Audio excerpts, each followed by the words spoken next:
মূল্যপ্রাপ্তি রবীন্দ্রনাথ ঠাকুর।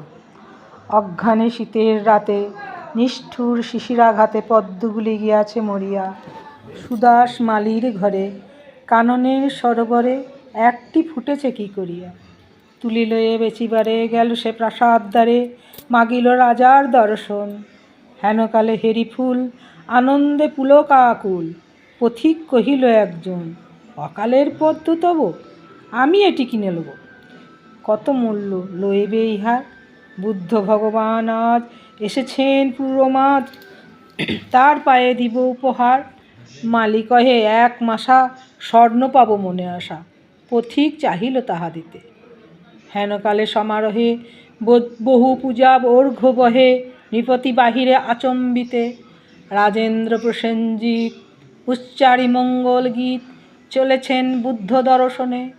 হেরি অকালের ফুল শুধালেন কত মূল, কিনি দেব প্রভুর চরণে। মালি কহে হে রাজন, স্বর্ণমাসা দিয়ে পণ কিনিছেন এই মহাশয়। 10 মাসা দিব আমি, কহিলা ধরণী স্বামী। 20 মাসা দিব বান্ধ কয়। দোহে কহে দেহ দেহ, হার নাহি মানে কেহ, মূল্য বেড়ে ওঠে ক্রমাগত। মালি ভাবে যার তরে এর দহে বিবাদ করে, তারে দিলে আরও পাবো কত। কহিল সে কর জোরে, দয়া করে ক্ষম মোরে, হে ফুল বিচিতে নাহি মন। এত বলি ছুটিল সে, যেথা রয়েছেন বসে বুদ্ধদেব উজলি কানন। বসেছেন পদ্মাসনে প্রসন্ন প্রশান্ত মনে, নিরঞ্জন আনন্দ মূরতি।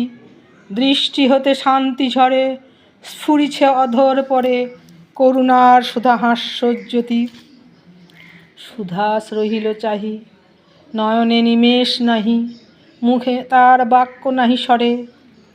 সহসা ভূতলে পড়ি পদ্মটি রাখিল ধরি, প্রভুর চরণ পদ্ম পড়ে। বরষে অমৃত রাশি, বুদ্ধ শুধালেন হাসি। কহ বৎস কি তব প্রার্থনা? ব্যাকুল সুদাস কহে, প্রভু আর কিছু নহে, চরণের ধূলি এক কণা। আজ রবীন্দ্রনাথ ঠাকুরের প্রয়াণ দিবস 22শে শ্রাবণ 2025 সাল। একটু চেষ্টা করলাম রবীন্দ্রনাথ ঠাকুরের কবিতা আবৃত্তি করার।